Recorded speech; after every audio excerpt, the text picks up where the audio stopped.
Assalamualaikum warahmatullahi wabarakatuh. Alhamdulillahirabbil alamin wa bihi nasta'inuhu 'ala umuri dunya waddin. Asyhadu an la ilaha illallah wa asyhadu anna Muhammadan abduhu wa rasuluh.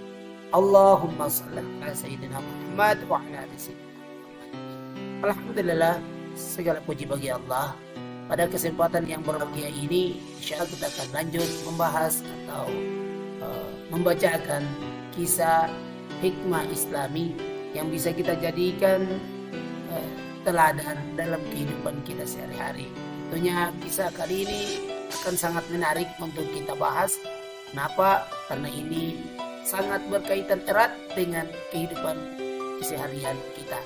Untuk lebih jauh kita membahas tentang kisah hikmah Islami, jangan lupa untuk senantiasa kami ajak untuk membantu channel agar terus berkembang dan terus bisa berbagi kebaikan kepada sesama. Oke, kita langsung saja membahas kisah hikmah Islami. Kali ini kisah yang akan kita bacakan kepada teman-teman sekalian, yaitu tentang ketika manusia mengabaikan. Teman-teman yang dirahmati oleh Allah Subhanahu wa taala, sudah menjadi hukum sosial bahwa seseorang yang perbuatannya jelek dan sering menjadikan gangguan bagi masyarakat atau bagi orang lain, ia tidak akan diperdulikan oleh lingkungannya ketika ia mengalami kesulitan atau bahkan meninggal dunia sekalipun. Padahal yang namanya manusia tidak selalu dan tidak selamanya seluruh catatannya hitam kelam atau buruk. Bisa jadi ada yang baik dan bermanfaat bagi kita, walaupun hanya sedikit atau sepele. Tetapi hal yang kecil dan sepele itulah yang kadang bisa mengundang atau mendatangkan rahmat dan ampunan Allah Subhanahu wa taala. Teman-teman dirahmati oleh Allah Subhanahu wa taala, dikisahkan bahwa pernah terjadi di Basra seseorang pemabuk yang sangat buruk moralnya, sangat buruk kehidupannya, kesehariannya, kehidupannya hanya dihabiskan untuk meminum minuman keras. Suatu ketika ia meninggal dunia. Istrinya memberitahukan hal tersebut kepada para tetangga, para warga, para masyarakat yang ada di tempat tersebut. Tetapi mereka semua sekali tidak mempedulikan dan tidak mau merawat jenazah tersebut. Ya, jadi warga masyarakat yang ada di sekitar itu tidak mempedulikan, tidak memperhatikan pengerawatan jenazah tersebut.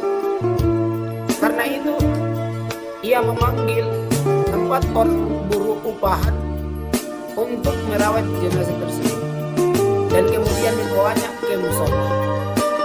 Tetapi sesampainya di sana tidak ada seorang pun yang hadir untuk menyolatkannya. Beberapa orang yang mengetahui hanya melihat dan membiarkannya. Setelah tahu siapa yang meninggal tersebut atau jenazah tersebut, mereka tidak mau menyolatkannya. 4 buruh itu pun tidak bisa melaksanakan sholat jenazah karena tidak tahu harus bagaimana.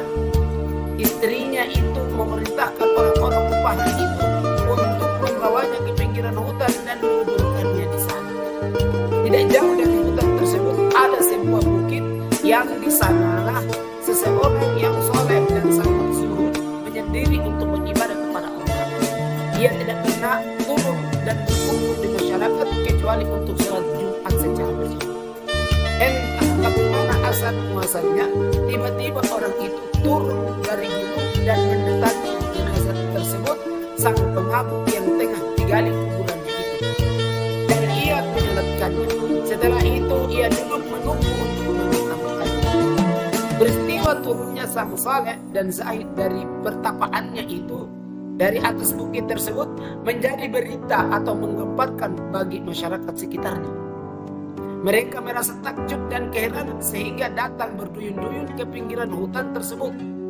Salah satu tokoh dari masyarakat tersebut menghampiri orang saleh tersebut dan berkata, "Wahai Tuan, mengapa engkau menyolatkan jenazah orang ini sedangkan ia orang yang sangat buruk dan banyak sekali perbuatan dosanya kepada Allah?" Orang saleh itu kemudian berkata, "Aku diperintahkan turun ke tempat ini karena ada jenazah seseorang yang telah diampuni oleh Allah Subhanahu wa taala, sedangkan tidak seorang pun di sana kecuali hanya istrinya yang mau mengurusnya. Orang-orang jadi keheranan mendengar jawaban tersebut. Bertahun-tahun mereka tinggal bersama orang itu dan sama sekali tidak pernah melihat dan mengetahui kebaikan yang dilakukan olehnya. Sang Zaid tampaknya mengetahui kebingungan masyarakat. Karena itu ia memanggil istrinya dan berkata, bagaimana sebenarnya keadaan dan perilaku suamimu semasa hidupnya? Sang istri kemudian berkata, seperti yang diketahui oleh banyak orang, sepanjang hari ia hanya sibuk minum minuman keras atau khamar di kedai-kedai, pulangnya di malam hari dalam keadaan mabuk dan tidak sadarkan diri. Seringkali ketika ia tersadar di waktu fajar, ia mandi dan kemudian sholat subuh. Tetapi di pagi harinya, ia kembali ke kedai-kedai untuk minum khamar seperti biasanya. Hanya saja di rumah kami tidak pernah kosong dari 1 atau 2 orang anak yatim yang ia sangat menyayanginya melebihi anaknya sendiri. Dan di waktu sadarnya ia selalu bermunajat sambil menangis sesungguhan, menangis di hadapan Allah sambil berkata, ya Allah, ya Allah, ya Rabbi, di bagian neraka jahanam yang manakah akan engkau tempatkan penjahat seperti diriku? Sang Zahid berkata, sungguh maha luas kasih sayang Allah. Mungkin karena sangat sedikit kebaikan yang dilakukannya hingga merasa rendah dan hina di hadapan Allah, dan juga kesabarannya menanggung kehinaan dan cibiran sinis dari lingkungannya yang mengundang rahmat dan ampunan Allah Subhanahu wa taala. Mendengar penjelasan itu, anggota atau masyarakat hadir segera ikut menyulatkan jenazah tersebut, jenazah sang pemabuk, dan ikut serta menguburkannya. Jadi teman-teman yang dirahmati oleh Allah Subhanahu wa taala, kisah teladan ini memberikan kabar gembira kepada kita bahwa meskipun kehidupan kita ini penuh dengan hal-hal buruk, tapi tidak selamanya, tidak setiap saat kita akan berbuat keburukan. Pasti saja ada kebaikan yang kita lakukan. Makanya jangan pernah kita ramahkan satu kebaikan itu. Selama kebaikan yang kita lakukan itu ikhlas karena Allah, semata-mata mengharapkan pahala Allah, insya Allah Allah akan memasukkan kita ke dalam surganya. Jadi jangan pernah meremehkan satu amalan apapun di muka bumi ini. Jika ada amalan itu yang baik, maka kita bersegera untuk melakukannya. Semoga kita termasuk orang-orang yang beriman, dan semoga Allah Subhanahu wa taala senantiasa memudahkan segala urusan kita, memudahkan melapangkan rezeki kita, dan menjadikan kita para penghuni-penghuni surga.